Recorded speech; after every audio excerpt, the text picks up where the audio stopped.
a mais um Unicast, um espaço destinado para que a gente possa trazer discussões, reflexões acerca daquilo que diz respeito a mim, a você, a todos nós, a saúde. Este mês, novembro, estamos com o tema Novembro Azul. E a temática principal desse nosso bate-papo é alertar, cuidar também é coisa de homem. A gente tem que deixar um pouco de lado a responsabilidade do cuidado e do cuidado de toda a família somente para a mulher. Os homens também têm que fazer a sua parte. E os nossos convidados de hoje para essa discussão e para essa reflexão são bastante importantes. Eu tenho a honra de receber aqui o Dr. Rui Nogueira Barbosa, ele que é médico urologista, titular da Sociedade Brasileira de Urologia, mestre e doutor em cirurgia pela Universidade Estadual de Campinas, médico corpo clínico e cirurgião robótico do Hospital Beneficência Portuguesa de Rio Preto e Hospital Alemão Oswaldo Cruz, em São Paulo, e atende no Instituto de Urologia Minimamente Invasiva, UMNI, em São José do Rio Preto. Seja muito bem-vindo, doutor. Uma honra tê-lo aqui conosco neste dia. Muito obrigado pelo convite, Thais.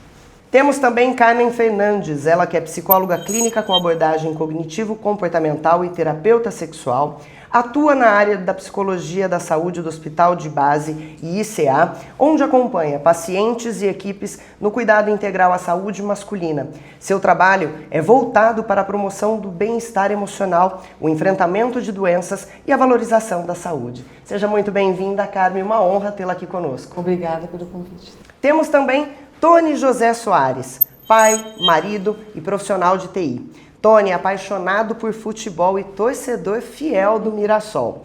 Quando mais jovem, chegou a vestir a camisa do time no futebol, carregando consigo a disciplina e a paixão pelo esporte. Assim como em uma partida decisiva, sua luta contra o câncer foi encarada como um jogo em que não se pode desistir antes do apito final. Com coragem e determinação, seguiu firme, mostrando que dentro e fora do campo, a verdadeira vitória está em nunca deixar de lutar. Use a força da fé para transformar o medo em coragem. Permita que a resiliência floresça em cada desafio. Seja muito bem-vindo, nosso convidado especial de hoje. Obrigado pelo convite. E como já é de praxe, temos também a doutora Eliane Garcia. Ela que é membro titular da Sociedade Brasileira de Cirurgia Plástica, médica legista do Instituto Legal de São José do Rio Preto, sócia titular e fundadora da Sociedade Brasileira de Queimaduras, diretora clínica da Santa Casa e regente do Serviço de Cirurgia Plástica e Queimados da Santa Casa e Alsta. E membro também do Conselho de Administração da Unimed São José do Rio Preto. Seja muito bem-vinda, doutora. Obrigada. Bom, nosso Unicast de hoje traz essa proposta: alertar os homens e as famílias desses homens da importância do cuidado. Ainda há uma grande resistência por parte da grande maioria dos homens, até diria um certo preconceito quanto aos exames que são relacionados à saúde masculina. Mas a gente tem que virar essa página e momentos como esse fazem com que a gente traga reflexão e convicção de que o autocuidado e o diagnóstico precoce é o caminho para uma vida mais saudável e mais equilibrada. E aí a gente tem alguns dados para trazer para vocês que são bastante interessantes. A estimativa para o triênio de 23-25 é que cerca de 71.730 novos casos de câncer de próstata aqui no nosso país. O que corresponde a um risco estimado de 67, mais ou menos 67, 68 pessoas a cada 100 mil homens. É um número realmente assustador. Em 2022, foram registrados aproximadamente 16.292 óbitos por câncer de próstata no nosso país. É um número assustador. E aí, por que a gente chega a números como esse? Por falta de cuidado. E a gente precisa trazer essa consciência para os homens. Por isso que esse nosso bate-papo é tão importante. E o mais preocupante, gente, olha, um dado agora que eu quero trazer para vocês. Para a faixa etária dos 20, 30 anos, a proporção de óbitos masculinos por doenças cardiovasculares é significativamente maior. A cada mulher que morre, cerca de 4 homens morrem nessa faixa etária. E por quê? Normalmente a mulher procura auxílios médicos com mais frequência, o homem com menor frequência. Agora vamos partir do princípio, meus queridos convidados, de que a gente ainda enfrenta um tabu gigantesco em relação à saúde masculina, principalmente em se tratando da próstata. Por que que é tão difícil a gente enfiar na cabeça desses meninos? Eu acho que a pergunta já vai direto. Eu vou fazer primeiro para o urologista, que é ele que vai ter o primeiro contato com esse paciente cheio de medos e cheio de temores, não é mesmo, doutor? No consultório, o senhor percebe esse tabu, essa resistência ainda por parte dos homens? Existe sim, Thaís. A gente tem um movimento grande, né? A gente é direcionado a esse tipo de paciente.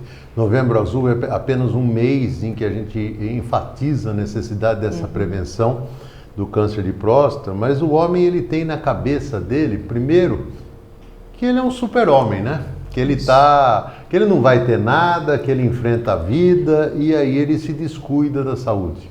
A mulher, historicamente, ela sabe da necessidade da prevenção desde pequenininha até idosa. A mulher no começo da vida, por causa das doenças sexualmente transmissíveis, ela é propensa a ter o câncer de colo de útero. No meio da vida é o câncer de mama. No fim da vida é o câncer de corpo de útero. Então a mulher já está, historicamente, a mamãe já ensina a filhinha a necessidade de ir ao médico fazer a sua prevenção. Qual é a palavra mágica na medicina hoje? Chama qualidade de vida.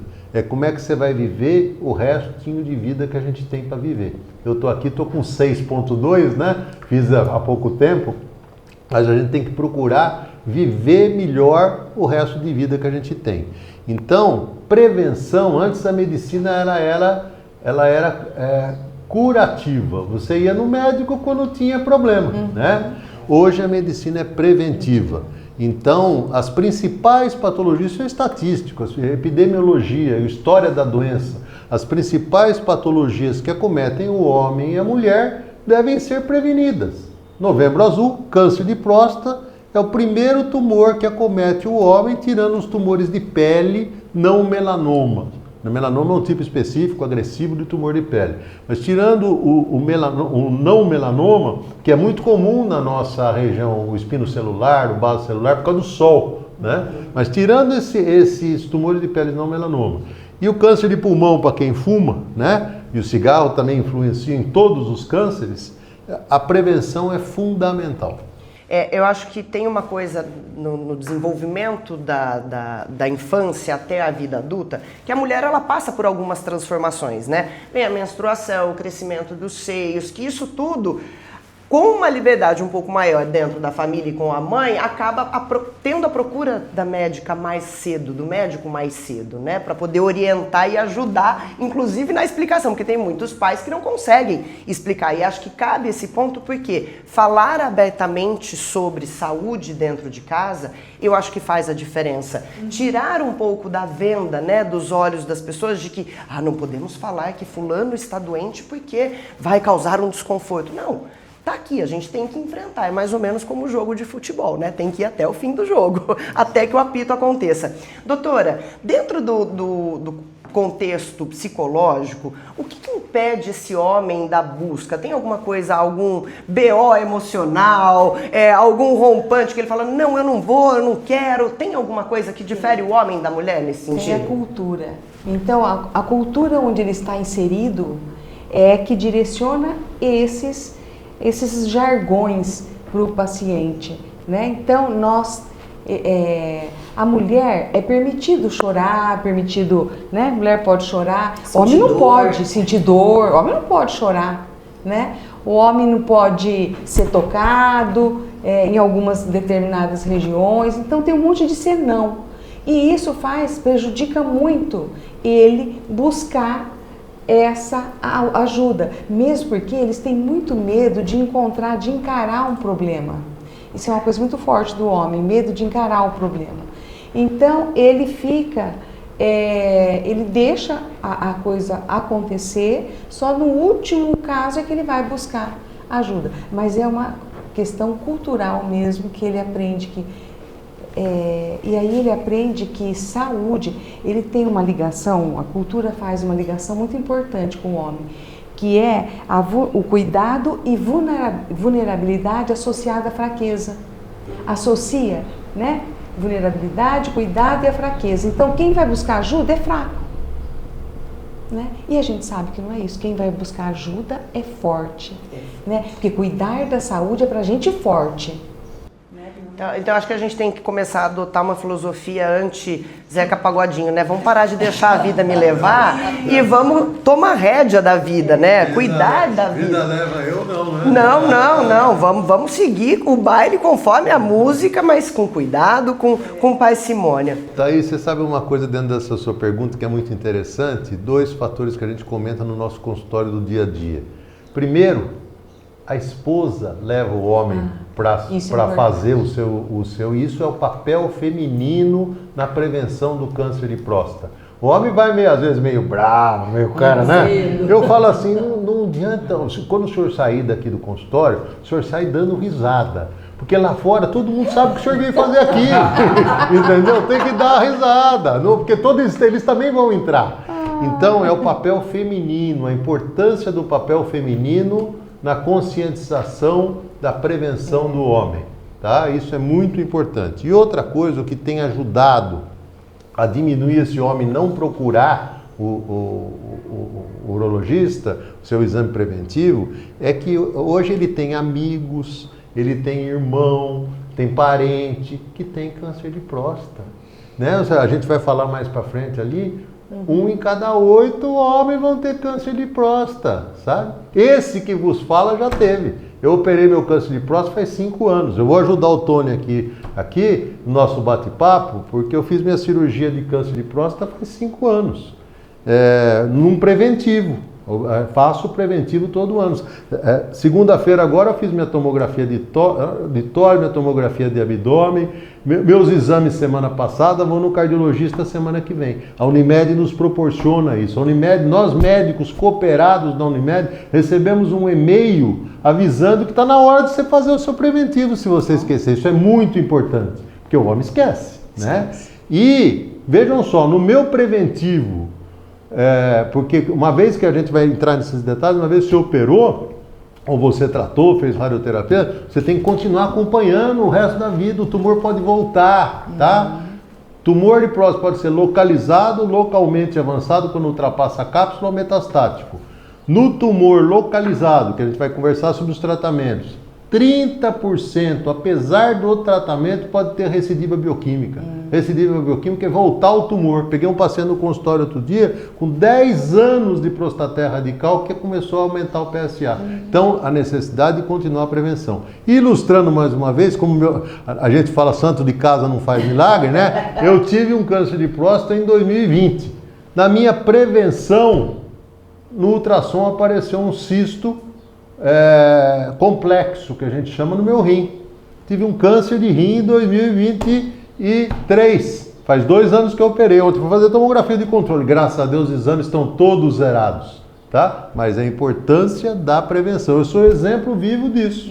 Pegar essa dica? Vocês entenderam? Nós estamos aqui do lado de um médico urologista que está compartilhando com a gente o que ele vivenciou e que, se não fosse o exame preventivo, talvez ele não estivesse aqui. E ó, você pode encarar de um ponto de vista muito negativo. Pô, tive 2 cânceres. Mas não, é um ponto de vista positivo. Graças a Deus, por causa do preventivo, eu fiz o meu diagnóstico de câncer, pude operar, hoje meu PSA está zeradinho.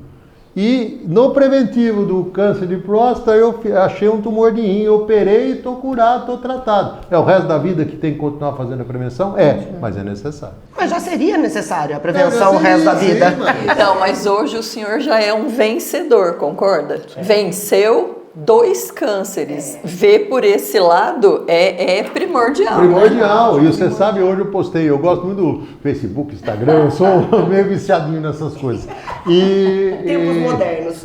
Hoje eu postei no Facebook, ontem eu fui comprar 2 calças jeans, estava precisando de 2 calças jeans. E eu entrei numa 44 ontem. Então nós vamos entrar nos fatores causadores do câncer de próstata, do câncer de uma maneira geral. o emagrecimento é uma. A obesidade é um fator agravante, é um fator de risco para câncer. Não é só de próstata, de tudo. Então sedentarismo, obesidade, fumar, beber, tudo aquilo que a gente gosta, né? Deus é justo, ele deu uma puxadinha de orelha. Ele deu o lazer, mas ele deu também a conta para pagar. Eu acho importante para os nossos, pode-se falar telespectadores, né? Desse exemplo meu de vida e de prevenção, da necessidade de prevenção. Eu sou médico, se eu não fizesse isso, hoje eu estava com um tumor de próstata metastático, estava com metástases no meu tumor de rim. Então, importância da prevenção. E Eliane contando em relação aos meus pacientes, né? Vou dizer, 35 anos de urologia. Em relação ao meu paciente, a visão é outra. Entendeu? Eu posso falar um cara que operou de câncer de próstata, as possíveis complicações ocorrem. A ereção já não é a mesma coisa, não brinca daquele jeito que brincava. Mas o exemplo é fundamental, né? Perder urina na minha área é a pior coisa que tem. Os homens podem encarar que dificuldade de ereção, terapia sexual, a gente sempre encaminha, é ruim, mas perder urina é pior do que não ter ereção. Então eu oriento o meu paciente porque o paciente sempre senta ali, o que o senhor faria? Eu falei, eu sou amostra viciada, não faria. Eu fiz a decisão a decisão do que fazer do senhor. Eu só falo o ponto de vista técnico do que você tem que fazer, mas o que vai fazer o senhor tem que decidir. E agora a gente quer saber do Tony. Você era do time do Zeca Pagodinho, que deixava a vida levar, ou você era do time do doutor, que já fazia os exames preventivos? Porque o Tony tá aqui para compartilhar com a gente, porque ele teve um câncer de intestino e a gente quer saber um pouquinho da tua história, como é que foi o momento da descoberta, como é que você chegou até esse momento da tua vida. Eu sou do time do doutor. Ufa! Mais um bom exemplo. Sim, foi num exame de rotina, né? Um cardiologista, ele pediu um ultrassom de abdômen total, e nesse ultrassom de abdômen total apareceu ali um nódulozinho no fígado. Isso em julho, né, do ano passado. Eu poderia ter, um nódulozinho, tudo bem, né? E o doutor me falou, olha, procura um especialista. Então eu fujo um pouquinho à regra. Por quê? Porque eu fui atrás do especialista. E esse especialista, ele me disse, olha, nós precisamos de exames complementares, né? Então, através do ultrassom, foi para um outro exame que é a ressonância, e por aí foi, fazendo essa investigação, e vários outros médicos. Até que um médico especialista em fígado, ele examinando toda aqueles exames que eu já havia feito, né? Ele falou, você já fez colonoscopia? Então, assim, colonoscopia era um exame que eu nunca havia feito, com 48 anos de idade, né? E hoje eu inclusive, falo para os amigos, falo assim, gente, vocês já fizeram esse exame? Porque é tão importante quanto, imagino eu, né? Quanto o exame aí do toque, o exame da mama, também tem esse outro exame, que é a colonoscopia, e através da colonoscopia nós descobrimos um tumor no intestino. Então, do intestino já havia ramificado para o fígado também. O exame foi, o diagnóstico, né, foi muito duro. E fugindo à regra novamente, doutor, eu estava sozinho nesse dia. Mas eu tive excelentes profissionais, né, que me guiaram durante esse trajeto, né?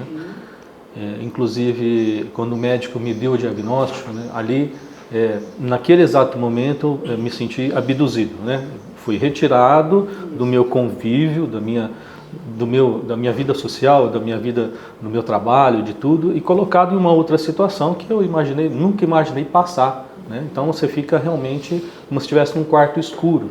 O doutor pode dizer isso também, né? Como é que foi o diagnóstico para ele. E aí, só que, como eu disse, profissionais excelentes, né, foram colocados no meu caminho.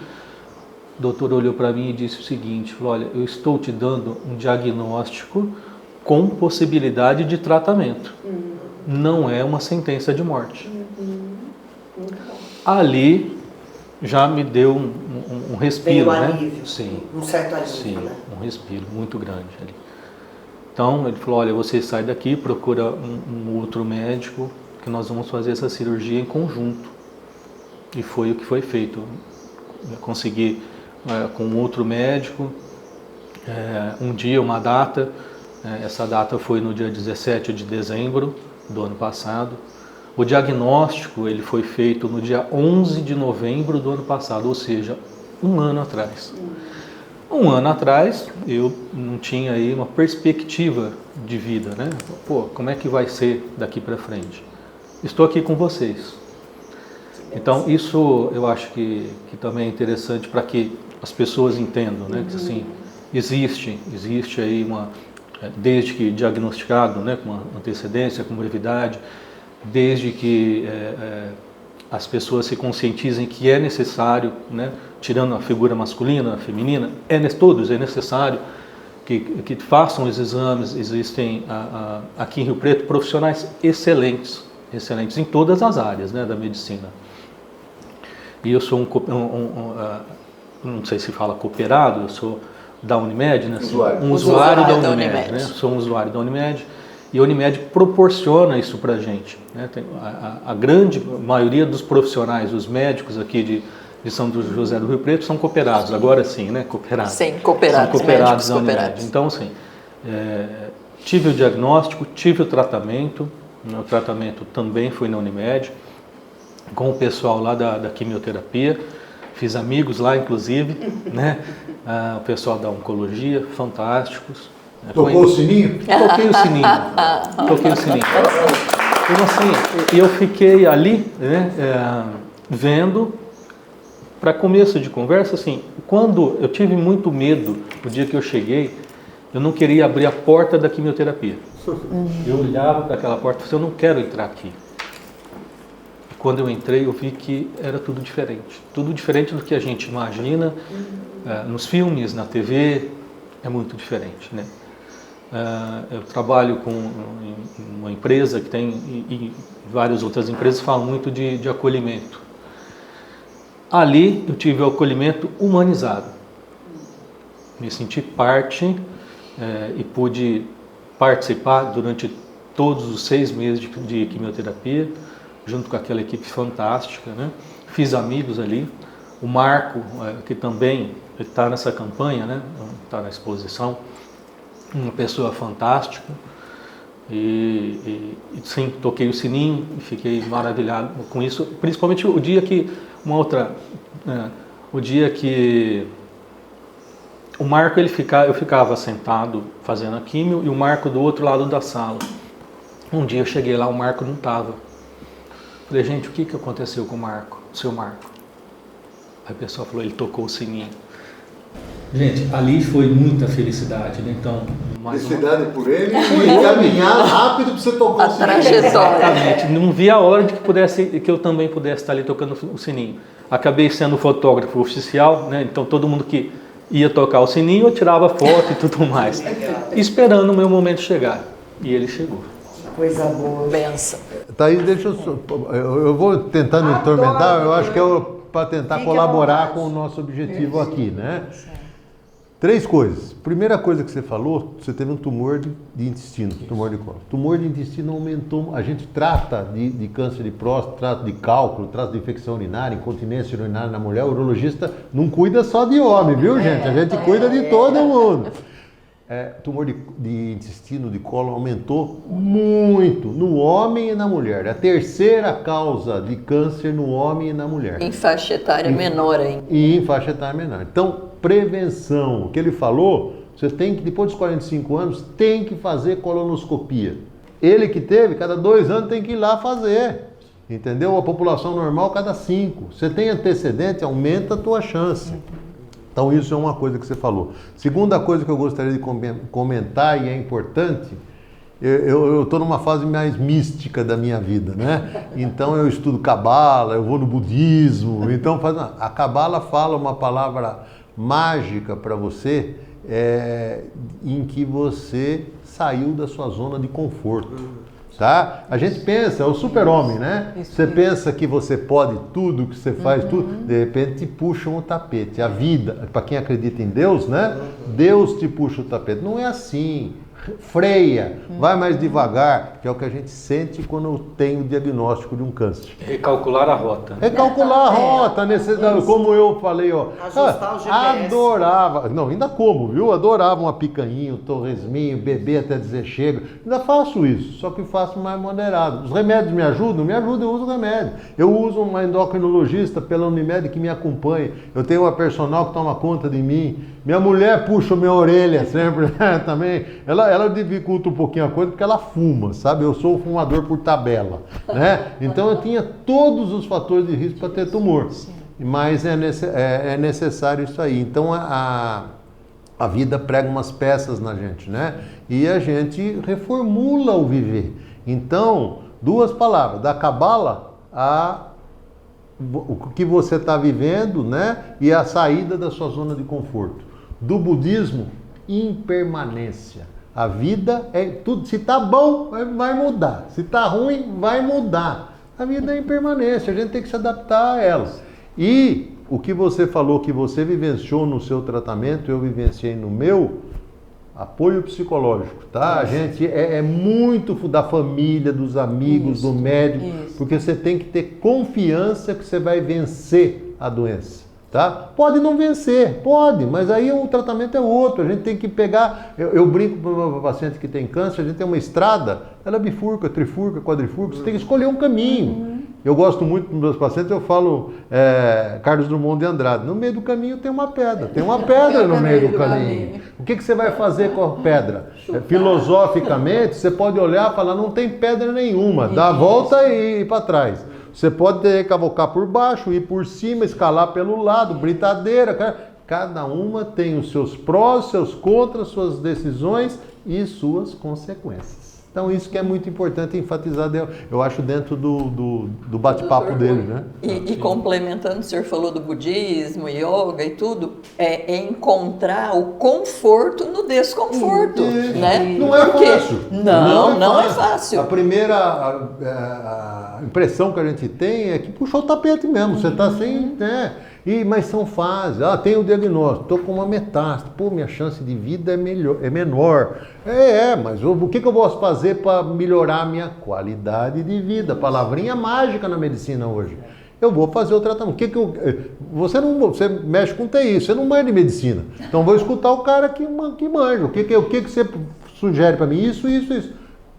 Pega a mão de Deus e vai em frente, né? Para seguir o teu objetivo no teu tratamento, de preferência para curar. Sim. E tem 2 tipos de pessoas, né? Aquelas que não acreditam em milagres e aquelas que acham que tudo é um milagre. Só então, acordar hoje e estar aqui já é um milagre. Já é um milagre. E na Unimed, lá eu também encontrei essa equipe multidisciplinar, né? Onde tinha psicólogo, né?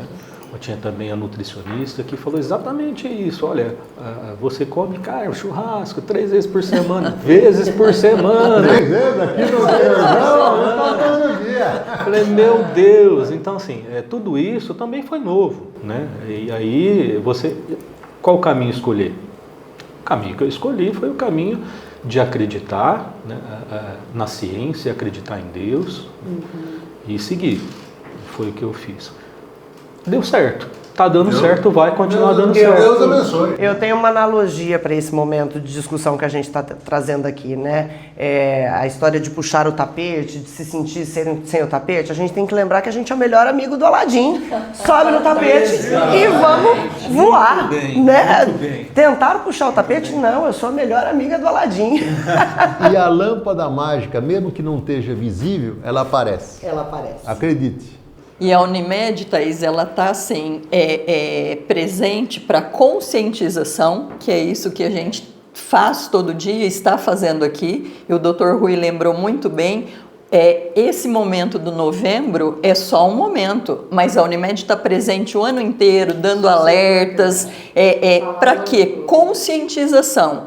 A gente não sai do lugar num GPS se não souber onde está. né? Sim. Então, e a sequência é o amparo, isso que a gente está discutindo aqui, a equipe multidisciplinar, orientação de família, o nosso entorno todo. Então, isso é muito importante para o sucesso, né, do tratamento. Eu acho que quando a gente fala do GPS, né, de ajustar a rota, eu acho que a Unimed faz um papel fundamental nessa trajetória. Os alertas que a gente recebe por SMS, pelo WhatsApp, olha, você já fez o seu exame e tal? Porque aí não adianta falar, não foi avisado. Não, você foi lembrado, você não fez por um descuido com você mesmo. E acho que esse é o ponto mais forte dessa nossa discussão. Ok, tá tudo aí. Você vai seguir qual caminho? Você vai procurar o médico? Fazer um acompanhamento preventivo, ou você vai deixar o tapete sair rolando e ter que depois pedir socorro para a lâmpada mágica, Não né? pode. E pra gente que é médico é uma situação frustrante. A porta do consultório abre, depois quanto mais tempo de profissão você tem, mais casos enrolados aparecem, né? Outro dia abriu, já faz um tempinho, abriu a porta do consultório, eu vim fazer meu preventivo. Um engenheiro de uma cidade aqui de perto, com 65 anos de idade, nunca tinha feito o preventivo de câncer de próstata. Ele chegou com o quê? Já com o PSA dele. Quanto estava o PSA dele? 400. Normal de PSA é 4. Estava 400. Infelizmente, eu vou... Claro que a gente continua indo tratá-lo, mas eu não vou curá-lo mais. Ele perdeu o gap, perdeu o momento de vida, o time. Ele devia ter começado o preventivo dele lá atrás e não começou. Então aí é uma situação extremamente chata, extremamente frustrante para o médico, porque ele vai tratar, mas não vai curar mais. E aproveitando que o senhor já trouxe esse exemplo como um caso aí de alerta, né? A gente tem a questão do diagnóstico precoce, que é um sucesso, a gente já sabe que ele vai trazer mais chances de sucesso no tratamento, e a gente tem a questão do diagnóstico tardio. Consequências aí que a gente tem, principalmente para os homens, em relação a câncer de próstata e de testículo. Né? Os homens com essa resistência toda que eles têm de buscar a ajuda médica, de fazer o acompanhamento, quais os indícios físicos que ele pode perceber e falar assim, opa, tem alguma coisa errada para a gente tentar ajudar o amigo que está lá do outro lado, que não quer sair para ir conversar com o médico? Você veja só, o câncer de próstata é uma coisa meio que o homem até acha como desculpa para não ir fazer o preventivo. Na fase localizada, que é 80% dos doentes que você pega no consultório, 20% você já pega com metástase, que você tem que introduzir outro tratamento. Mas 80% dos tumores localizados de próstata são assintomáticos. O paciente não sente nada. Eu não sinto nada, por que eu vou no médico? Mas tem que ir para prevenir, para não sentir, né?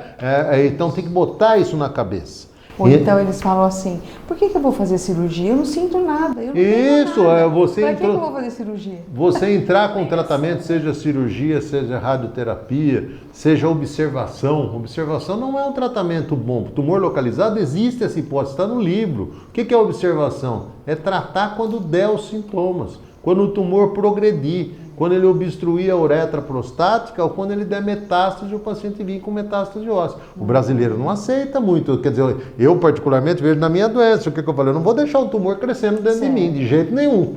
Entendeu? O brasileiro não, o americano aceita. Por quê? Porque ele está livre das possíveis complicações dos outros tratamentos, que é a disfunção erétil, incapacidade de obter ou manter uma ereção, incontinência urinária, ficar perdendo xixi, cistite, retite, actínicas pela irradiação. Certo. Então ele não quer correr esse risco, mas isso pode acontecer, é uma complicação que pode acontecer. Não é uma regra. Então, você não, como dizia a vovó, né, não coloca a carroça na frente dos burros, né? Você tem que uma coisa de cada vez, é um momento de cada vez. Tem o diagnóstico da doença, como você teve, Tony, e depois você tem que fazer a opção pelo que eu posso fazer para tentar tratar e de preferência curar ou para tratar a doença, para mim viver mais tempo, viver melhor, né? Então isso... E ter qualidade de vida, ter qualidade de vida, palavra mágica na medicina hoje.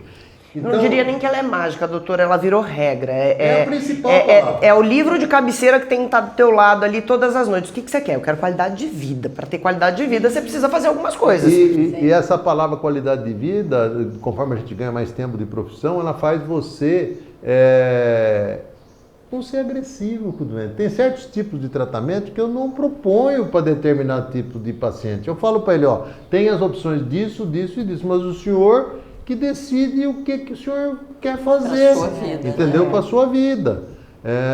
Então isso é importante. Em relação ao câncer de testículo que você perguntou, câncer de testículo é um tumor comum no homem jovem, tá? Então o jovem, porque como a mulher palpa a mama para achar um nódulo, o homem jovem palpa o testículo, achou um nódulo, vai no urologista, procura seu urologista. Que pode ser tumor de testículo.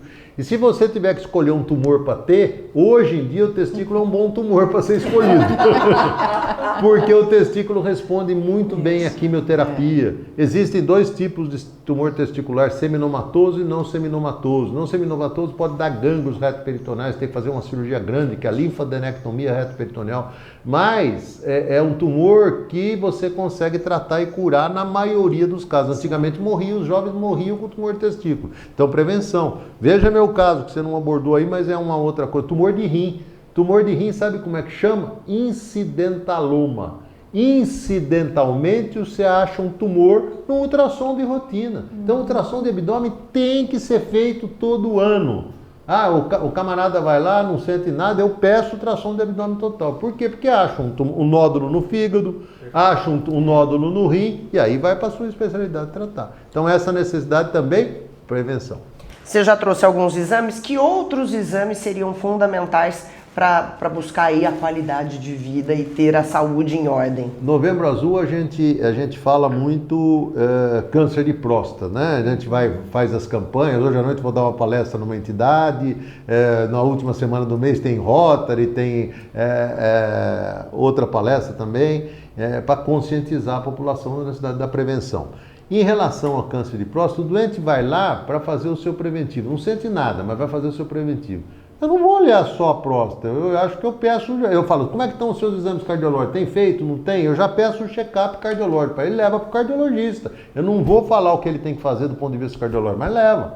Teve doentes que a gente indicou a prostatectomia radical, que é a cirurgia para o câncer de próstata, e ele foi fazer ponte de safena antes da prostaté, porque tinha uma obstrução coronariana, não podia ir para a mesa porque morria. Então vai tratar uma coisa antes da outra. Então o dente tem que ser olhado como um todo, e tem que ser solicitados os exames de rotina para ele, cardiológico, endoscopia, colonoscopia depois dos 45, um ultrassom de abdômen, né? Fuma um raio-x de tórax pelo menos, se aparecer alguma coisa vai fazer uma tomografia.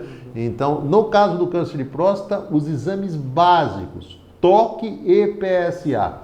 Não caia na falácia do seu médico, seu cardiologista. Às vezes é comum, não falando nada contra os cardiologistas, gosto muito deles, mas às vezes ele faz o PSA na sua rotina e fala, tá normal o PSA. Não, gente, isso aí é curva de Gauss. Curva de Gauss na matemática, é um negócio assim, assim e assim. Aqui, analisando toque e PSA, você tem o cara que tem o toque normal e o PSA normal, e tem câncer de próstata. Quando é que você vai pegá-lo? No próximo preventivo. O preventivo é anual. Daqui a um ano você pega, um dos dois vai dar alterado. E tem o cara do lado de lá, que é o outro 5%, que ele tem o toque alterado ou o PSA alterado e não tem câncer de próstata. PSA não é exame específico para câncer de próstata, é o principal marcador. Mas você pode ter uma prostatite, que é uma infecção da próstata, você pode ter uma fibrose, uma reação cicatricial de alguma infecção do passado, ou você pode ter o câncer de próstata, aí tem mais exames. E o segundo exame que é fundamental, toque retal. Tem que fazer o toque retal. Não dói, é rápido. O doutor Rui, lembrando, a gente tem, como a Thaís falou, e culturalmente o preconceito, né? Isso não vai ferir a sua masculinidade, assim como um exame ginecológico, um espéculo não vai te degradar como mulher. A gente tem que entender o contexto mesmo, que isso é o cuidado, né? E a confiança no médico é muito importante, é um momento que é do paciente e do médico. As brincadeiras fazem com que isso fique mais leve, tudo, mas a confiança no médico, como o Tony teve, é muito importante. É fundamental para o resultado final, né? O vínculo paciente-médico é muito importante para ele refazer a sua autoestima. Muito importante. A gente estava... O médico e o paciente é confiança. É a palavra. Sabe, eu sou cirurgião, eu vou passar faca nele, eu vou operar, entendeu? Ele vai ter que se entregar, é quase um sacerdote, ele vai te entregar para você, vai falar os seus pecados lá no confessório, seu corpo, sua alma, suas frustrações, suas expectativas.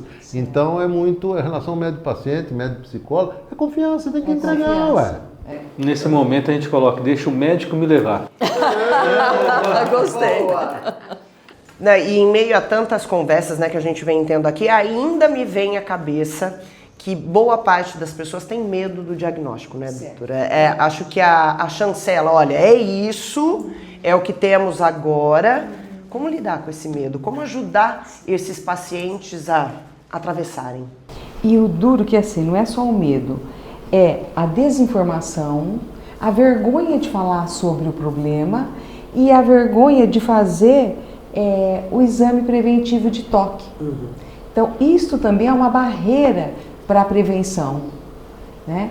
E como a gente pode ajudar esse homem, né? A gente ajuda através da informação, né? Nós precisamos ter sempre a informação e a mudança, fazer uma mudança no olhar dele para a doença, fazer ele olhar para a doença de uma forma integral, porque ele não faz isso, ele não olha para a doença, porque se ele olhar, se eu procurar, sabe aquele ditadinho? Quem procura acha, isso é tenebroso e é muito forte isso, então nós temos que modificar, né? Nós temos que destruir essa forma de pensar.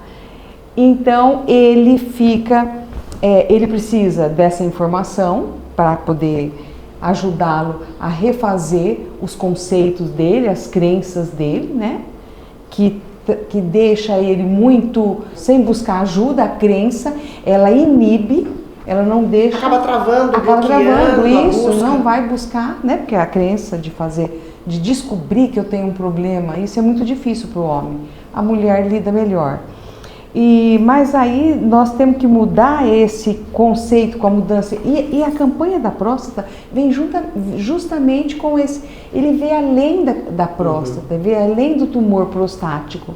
Ele vem com uma mudança, né, cultural para esse homem fazer esse olhar para ele, esse olhar para a doença dele, esse olhar para a saúde dele, né? Mas a gente consegue reverter todo esse conceito quando a gente consegue fazer ele entender que a verdadeira transformação começa quando o homem entende que prevenir é o melhor caminho, sempre é o melhor caminho. Eu acho que é o que eu ia trazer para o Tony agora. Você acredita que o diagnóstico precoce para você foi fundamental na sua recuperação? Sim, sem dúvida, sem dúvida. Foi fundamental e também buscar, como foi um nódulo que a gente não tinha ali, era desconhecido, né? Um nódulo. Foi fundamental também a realização dos outros exames até ter o diagnóstico final, né? Isso, e é uma coisa que hoje eu indico a todos os amigos, e vários deles já foram fazer o exame de colonoscopia. Sim. Então, mas também já não tinha ouvido falar e tudo mais, mas faça o exame, fundamental. O doutor acabou de dizer 45 anos, eu fiz com 48, mas eu acho fundamental sim fazer esse exame, e não só esse exame, como vários outros, tudo que a gente puder cuidar, né, antes, fazer os exames preventivos, é óbvio que é.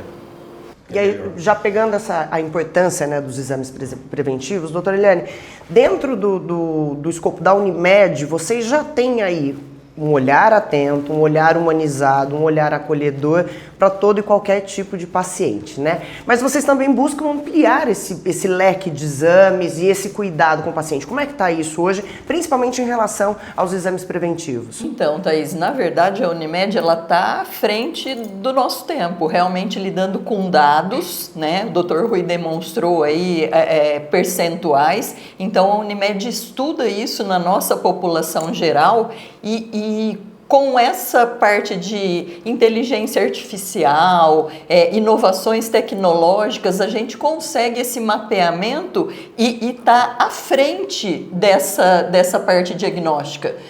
Não só com startando WhatsApp, mensagens, mas proporcionando aos nossos médicos cooperados oportunidades de terem exames, robótica, genética, a gama toda da modernidade para tratar das pessoas, tá? E assim, aproveitando uma fala aqui do Tony, todas as falas dele, a gente tem que entender que a doença pode ser uma oportunidade, né? Não um selamento. Ele demonstrou aí que ele viu a oportunidade de conhecer outras pessoas, de valorizar a vida dele, de valorizar os médicos, os amigos, com a comunicação toda. Então, a Unimed também, com esse cuidado multidisciplinar, tenta essa mudança de cultura, tá? Tenta não, consegue essa mudança de cultura. Tem aqueles que ainda ficam lá de bracinho cruzado, empacado, mas a gente é firme, a gente é brasileiro e a gente não desiste.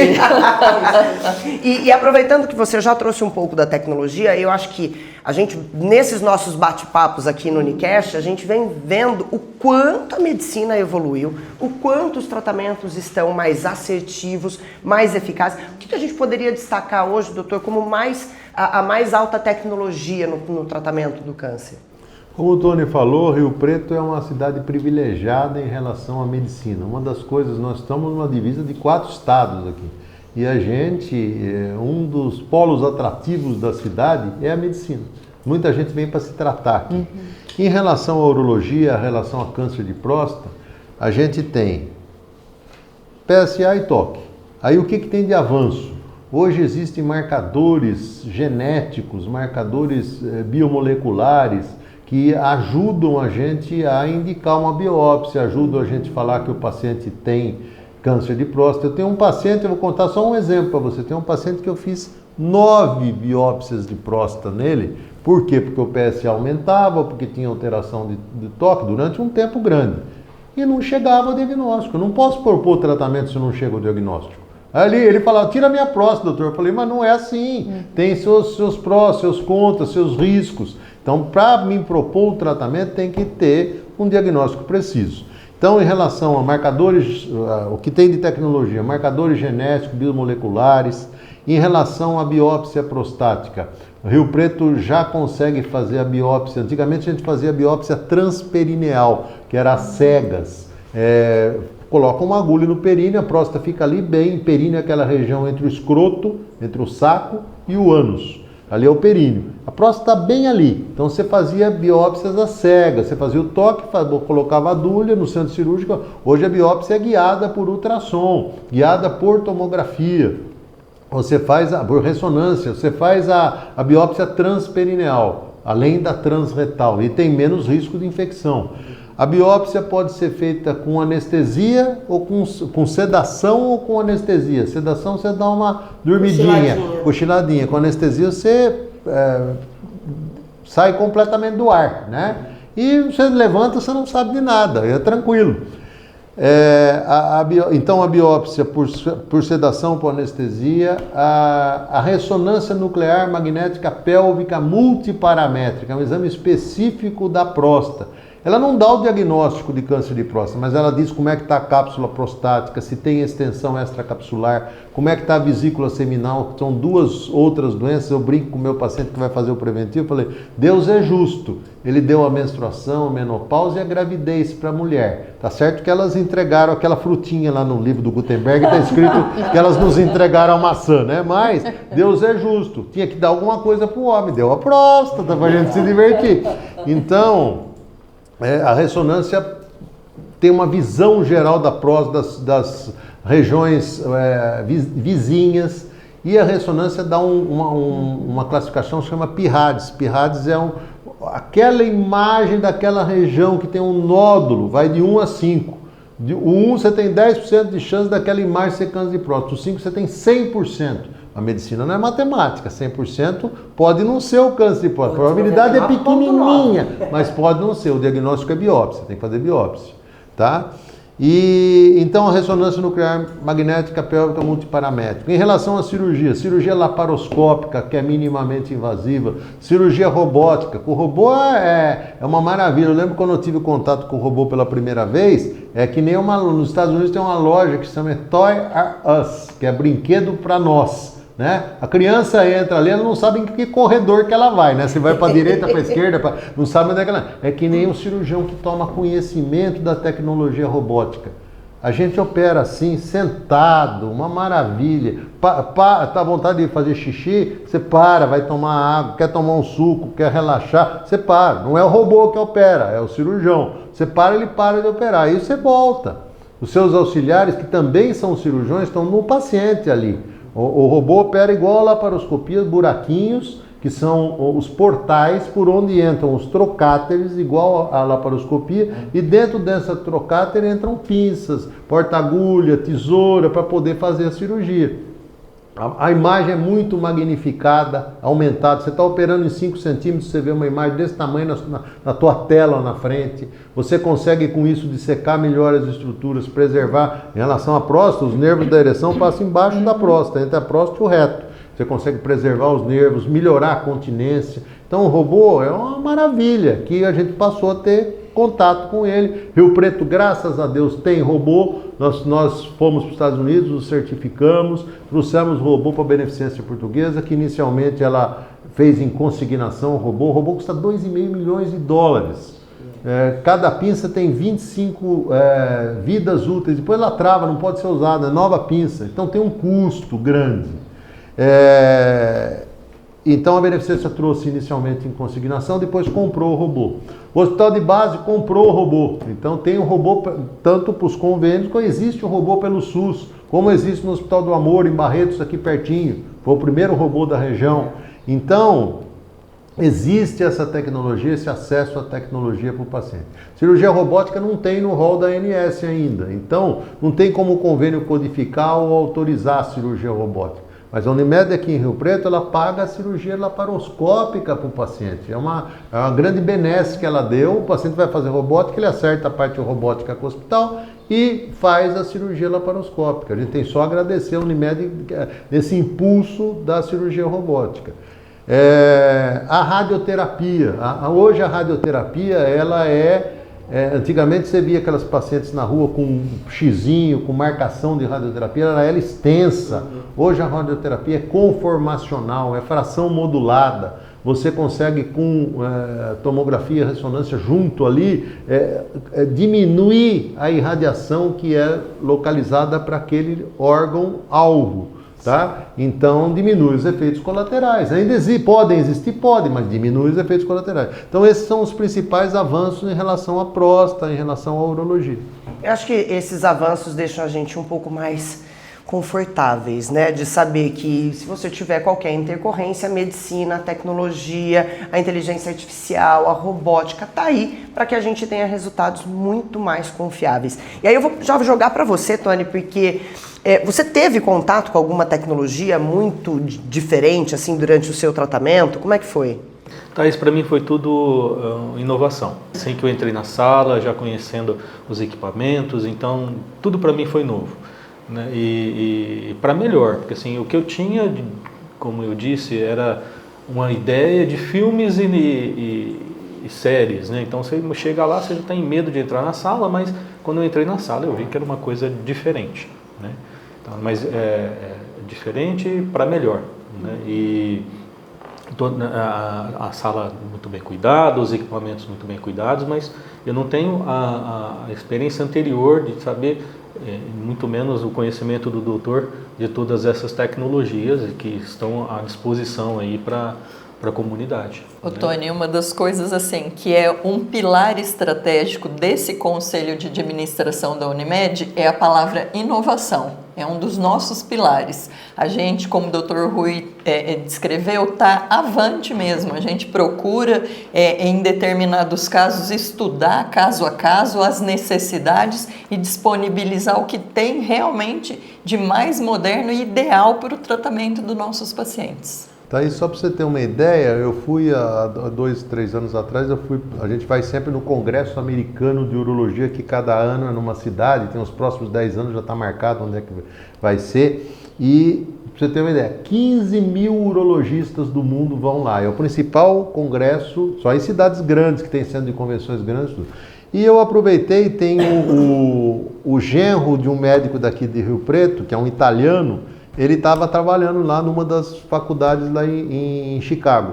E eu acompanhei, junto do período que eu fiquei no congresso, eu fui acompanhar o serviço dele e fui ver. Falando em tecnologia, lá eles pegam a ressonância do paciente, realidade virtual, usando a TI, a inteligência artificial, ele põe na frente do paciente aqui assim, e tem um marcador lá, você sabe onde é que você está dissecando com o robô, aqui na tua frente. Se você abre os exames, você pega. A China, que hoje é um dos principais publicadores de ciência médica, a gente não acreditava. O cara tinha 11 mil casos, 12 mil. A medicina é toda interligada, os computadores. O cara até é atendido numa unidade básica de saúde, lá na cidadezinha, lá no interior da China. Tudo que é exame dele, a Unimed está buscando fazer isso, ele está num sistema. Ele faz uma cirurgia, a cirurgia é gravada no sistema, ele tem uma ressonância, a ressonância está no sistema. Então ele vai lá para o norte da China, em outra cidade, passa mal, o cara abre o sistema, está tudo ali interligado. O histórico médico dele está ali. Você não precisa pedir exame desnecessário, que onera o convênio, entendeu? O cara vai no cardiologista. Onera o convênio, desgasta o paciente, atravanca o desenvolvimento dele e a confiança no processo. Então, isso eu acho que é uma das revoluções mais fantásticas que a gente tem. Eu atendo o paciente e falo, meus exames são esses. Se tem no cardiologista, eu vou agora. Então colhe o exame, vai no cardiologista, junta o meu e colhe uma vez só, você vai levar uma picada só. Veja os exames que já está autorizado do cardiologista para não autorizar comigo. O sistema identifica. Então, e o avanço tecnológico é uma coisa que os convênios não dão conta, né? Porque o paciente vê. Eu lembro na robótica no começo, quando foi, todo mundo ia no consultório, o cara, que eu falei, 35 anos de urologia, o cara já vai com tudo pronto. Ele leva aqui assim e quer fazer robótica. Mas quer que o convênio pague a robótica, mas tem seu custo. Quem absorve esse custo? Mas a tecnologia hoje, a globalização, o negócio, é uma coisa de louco. Eu tenho duas pós-graduações, né, estrito sensu, fui fazer mais duas, eu gosto de procurar. Eu fui atrás quando eu peguei contato primeira vez com laparoscopia robótica, em 2015, eu fui no Sírio fazer um curso de laparoscopia robótica. A robótica no Brasil começou em 2008. Foi feito um dia de diferença, uma cirurgia no Sírio, uma cirurgia no Einstein e uma cirurgia no Sírio. Um dia de diferença, 2 colegas amigos nossos que fizeram. Mas primeiro, 2008. Nós compramos um robô aqui em Rio Preto em 2019. São 11 anos de lapso porque o investimento é muito grande, o hospital quer investir, eu fui chefe da urologia da Beneficência Portuguesa, fui um dos fundadores da comissão de robótica.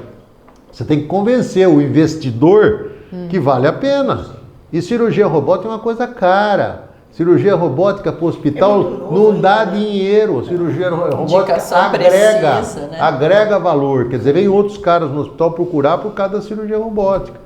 Entendeu? Então, tecnologia tem seu preço, né? Quem administra um plano de saúde que nem a doutora tem que saber que isso aí não é fácil. É a dança dos números ali. Agora, dentro de todo esse pool de informações que vocês trouxeram aqui agora, de tecnologias avançadíssimas, de cruzamento de dados, sistema integrado, como é que fica a humanização, doutora?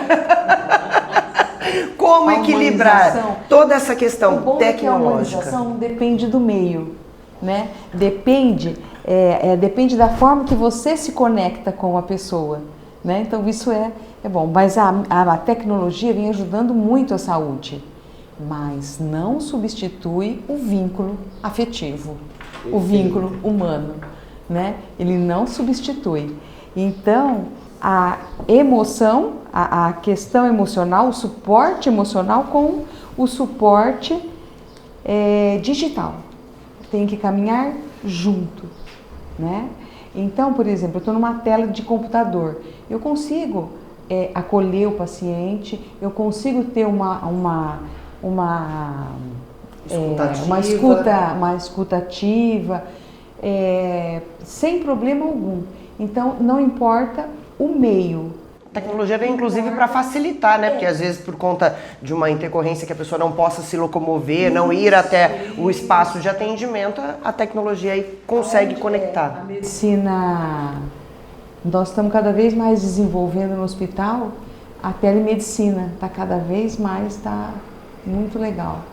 Porque assim, é um pacientinho nosso, é um pacientinho que mora lá, tem que acordar 3 horas da manhã, depois vai embora, igual um que eu conversei com ele veio, saiu 3 horas e ia embora 8 horas da noite. Olha o desgaste físico e emocional desse paciente. Tem que esperar o transporte junto a todo mundo. Mas a sensibilidade da doutora falando, até numa tela de computador, já acaricia o coração, já acolhe. É diferente da gente, né, doutor Rui, que é cirurgião, né? Essa parte do acolhimento e da sensibilidade.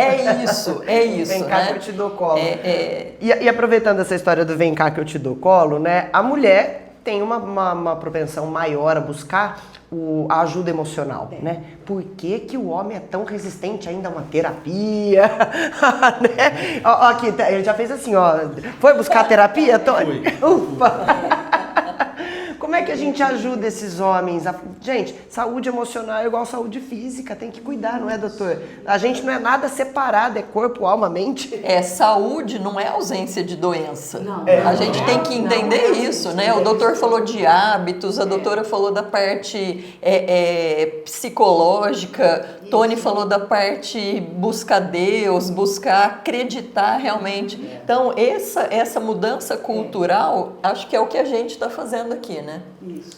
A definição de saúde pela Organização Mundial de Saúde, ninguém é saudável, porque é bem-estar físico, psíquico e emocional do indivíduo. Quem está com... Pensa aí em casa. Pensa aí em casa. Fisicamente você está bem? Psiquicamente você está bem? Emocionalmente você está bem? Ninguém tem 100% disso aí em tudo. E pode esquecer que não tem. Então a gente tem que buscar isso, claro, né? Buscar isso. E aí tem caminhos, né, doutora, pra gente ajudar esses homens a entenderem isso. Assim, porque a saúde mental não é... A mulher também tem um pouco de preconceito, porque ainda tem, por mais que a gente fala que é absurdo isso, mas ainda assim, quem procura psicólogo, quem procura psiquiatra é louco, eu não preciso. Né? Ainda é muito forte isto. Então, a gente tem que, através da informação, né, mostrar que ele não é louco, quer dizer que se fosse louco, ele não estaria ali, né? Ele estaria numa internação, né? E outra coisa que nós devemos lembrar é que o louco é o psicótico dentro da psiquiatria. Psiquiátrico é 5% da população. Todos nós somos o quê? Neuróticos. Todos nós somos neuróticos. Cada um tem obsessivo compulsivo, a sua neurose de sublimação, cada um tem seu pânico, seu toque. Né? Eu sou meio de toque, eu vou tudo.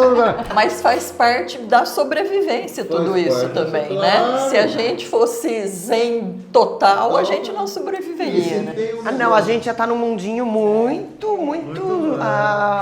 namastê. E pensar que o que a doutora falou também, o homem tem que entender que cuidar também é direito dele. Não só um dever, é um direito dele, né? E esse entendimento vai mudar a nossa realidade atual, né?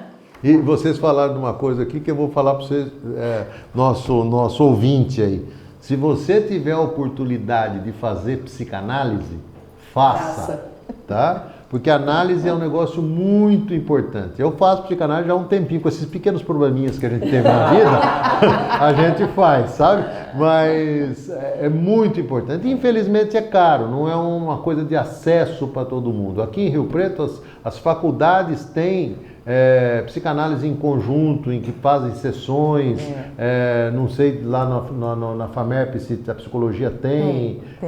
Então tem essa oportunidade. Então o que? Precisa querer buscar, né? Como também saúde, existe em Rio Preto nos postos de saúde, estão 3 ou 4 postos de saúde pelo SUS, que tem saúde do homem. Não é só o conveniado da Unimed. Se você não tem convênio, vai lá, procura, faz seu PSA, faz seu toque, vai fazer sua prevenção. É isso aí. Bom, a gente já entendeu também o quanto é importante a saúde emocional. E agora eu quero saber do Tony, como é que foi, né? Brinquei com você se você tinha buscado apoio psicológico. Como é que foi a tua experiência com isso? Sim, busquei ajuda, acho que é importantíssimo. Não só por conta da doença que eu tive, né, mas eu acho que é importante a gente estar buscando essa ajuda emocional sempre, né? A gente está acostumado a cuidar muito do físico, né? E o físico é uma coisa visível, mas a saúde emocional a gente não consegue, às vezes, enxergar. Tem tabu, Então, né? tem. E é fundamental buscar essa ajuda, né? É importante que a gente saiba e aceite que isso é importante. Busquei ajuda, me senti muito melhor. Busquei ajuda depois da doença, né? Mas me senti muito melhor, algumas questões fizeram sentido para mim, né? Quando a gente está nessa situação, a gente tem várias perguntas, né? Vários porquês. E com a ajuda eu consegui entender alguns dos porquês, né? Desses porquês. E não só na ajuda multidisciplinar lá na Unimed, né? Que foi fantástico, mas também fora. Então, e até hoje estou fazendo, né? Continuo lá toda quarta-feira, já tenho meu compromisso marcado. Aplausos. Autoconhecimento é tudo, né? Não é? Autoconhecimento é tudo. Sim. Isso. E aí, dentro desse processo de você se cuidar, acho que você também consegue compartilhar um pouco da tua experiência, oferecendo um acolhimento, porque quando a gente traz uma história de superação, de encarar os desafios, você também inspira outras pessoas a fazer isso, né? E recentemente você esteve lá na exposição Cores da Vida, e aí tá aqui, ó, pra você, algo pra você ter aí juntinho de você, para entender o quanto você serviu de exemplo para outras pessoas, o quanto você vai inspirar ainda outras pessoas. Eu acho que esse projeto que a Unimed traz, que é essa exposição Cores da Vida, que retrata as pessoas que superaram ou estão superando a doença, faz muita diferença. Parabéns. Muito obrigado mesmo. Gente, olha que maravilha. Quando eu recebi o convite, né, para participar dessa exposição, de cara, falei, quero fazer sim. Eu acho que isso, estar nessa mesa com vocês agora e levar essa proposta para as pessoas de conhecer, de quebrar esse tabu também, né, que é essa doença, e ver que sim, existe possibilidade de cura, assim como me foi dito, né? E que a gente tem que acreditar no processo. E o processo é no dia a dia. Então, ajudar com que outras pessoas também passem por isso, para mim, é uma maravilha. Muito obrigado. Ó, e você ganhou o seu presente, vai ganhar também a nossa Eco Bag com a temática da exposição. Nossos queridos convidados também vão receber essa Eco Bag, porque eu acho que dessa forma a gente consegue continuar mostrando para as pessoas que existe vida após o diagnóstico. Não é isso, doutora? E que essa é só mais uma doença, não é a doença. Tem tratamento, a vida continua, né? E eu escrevi aqui uma frasezinha e gostaria que inspirasse realmente os homens, né? Que o homem entenda que cuidar da própria saúde é um gesto de responsabilidade, de força e de amor próprio. Fica essa mensagem. Vou aproveitar então e já trazer as considerações finais. Ai, eu fico com o coração tão apertadinho quando a gente vai caminhando para o fim, porque eu acho que é tão É tão importante a forma como a gente conduz a nossa conversa aqui, é tão importante a forma como a gente leva a informação para você, porque muitas das coisas que você escutou aqui, talvez você não tivesse nem conhecimento. E se fez sentido para você, compartilhe com outras pessoas, faça essa nossa roda de conversa aqui chegar a mais homens, a mais mulheres, a mais famílias que queiram cuidar de suas famílias. Doutor, suas considerações? O Tony falou do conhecer a si mesmo, né? Lá na antiguidade, eu estudo também filosofia. Nós temos um grupo filosófico, uma vez, 2 vezes por mês, a gente se reúne para comer, beber, né? E para discutir filosofia. No templo de Apolo, em Delfos, estava escrito assim: conhece-te a ti mesmo. Era o oráculo. O oráculo falou a necessidade da gente se conhecer para viver melhor e para os outros viverem melhor ao nosso redor. Então isso é fundamental. Eliane falou da sua mensagem aí, que é muito importante. A mulher, gente, esse negócio de sexo frágil, não acreditem não, viu? Ela é o sexo forte. Então, eu ressalto uma vez mais o papel da mulher em levar o seu marido, o seu irmão, o seu pai na prevenção. Porque, finalizando, a Sociedade Brasileira de Urologia, eu participo da atual diretoria, que vai deixar agora no final do ano o mandato, já tem uma nova diretoria eleita, da SBU São Paulo, participei da SBU Nacional. Ela preconiza em relação a câncer de próstata, nossas mensagens finais. Prevenção. O homem deve, a partir dos 45 anos, se ele tiver antecedente familiar, se ele tiver um na família com câncer, aumenta 2 vezes, 2, 3 vezes, 4 vezes, e a coisa vai aumentando. Não quer dizer que ele vai ter, mas aumenta a chance. Então, 45 anos para quem tem antecedente familiar, 50 anos para quem não tem. Raça negra, obeso, tá? Ou com antecedente familiar, prevenção a partir dos 45, tá? Não tenham medo do toque retal. Toque retal não causa dor, é rápido. É muito importante. Então, a palavra mágica, o que a sociedade deixa, que nós urologistas, Rio Preto tem bastante urologistas, você tem a oportunidade pela Unimed de ir em vários colegas, prevenção, para tudo. Doutora, nossa querida psicóloga aqui presente hoje conosco, suas considerações? Bom, Novembro Azul, ele tem um convite, né? Ele tem um convite, um simples convite, mas poderoso. Cuide-se, procura um médico, e faça exames, né? Então, a prevenção é a melhor forma da gente lidar com a doença. Doutora Eliane? Então, agora a gente gostaria, em nome da Unimed, de agradecer a presença de todos vocês. Todo esse conhecimento passado ao público não tem preço. E a gente, através de um singelo mimo, gostaria que isso ficasse marcado na vida de vocês.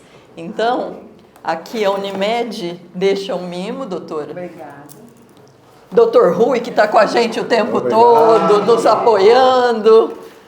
Tony. Muito obrigado, doutora. E o nosso rosto e host desse podcast. Muito obrigada.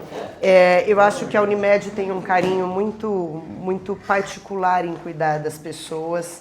Tá aqui um presente lindo, eu vou mostrar rapidamente aqui para o pessoal poder registrar. Já adorei o presente, gente, que lindo! Tem uma cartinha toda carinhosa. E antes de encerrar, eu vou para as considerações do Tony. Eu gostaria, nessas considerações, de agradecer. Eu acho que agradecer sempre, agradecer a Deus, agradecer as pessoas que passaram pelo meu caminho, que foram importantíssimas, né, nesse momento tão assustador. Né? E dizer para as pessoas que estão ouvindo, façam os exames preventivos, né? Acreditem no propósito, acreditem no processo, no dia a dia, né? Ouça o seu médico, confia nele, e que tudo vai dar certo. E eu fiz questão de encerrar o nosso bate-papo de hoje pedindo as considerações do Tony. Normalmente eu faço isso com a doutora Eliane, mas porque ele trouxe para mim durante todo o nosso bate-papo aqui algo que eu gostaria de deixar para vocês como reflexão. Coragem. Mas é uma coragem que não é a do sair batendo, a do sair brigando. É a coragem de assumir o amor próprio. De assumir que você está vivendo esta situação e que sim, é possível sair dela com autoconfiança, com resiliência, com força e determinação. O diagnóstico faz parte do processo, ele não é uma sentença. E como eu disse anteriormente, a vida depois do diagnóstico. Meu muito obrigada a cada um de vocês, porque se tem uma coisa que todos nós temos em comum, é medo. Mas o medo também é uma mola propulsora e um combustível para que a gente se transforme. Então você aí do outro lado, se transforme. Se esse nosso bate-papo fez sentido, compartilhe com a sua família, compartilhe com seus amigos. O Unicast tem como propósito levar informação de qualidade e conhecimento para todos vocês. Muito obrigada.